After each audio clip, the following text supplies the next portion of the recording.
Hello guys! Good morning Israel! Good afternoon Pilipinas!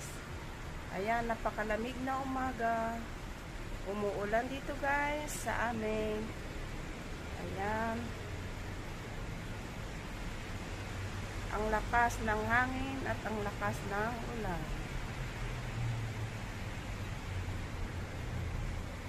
Yes. Umuulan. Ang sarap matulog, ang sarap kumain. Ayan. Ang ganda ng view, ang tataas ng building. Pero malamig. Lakas ng ulan at ang lakas ng hangin. So, ayan.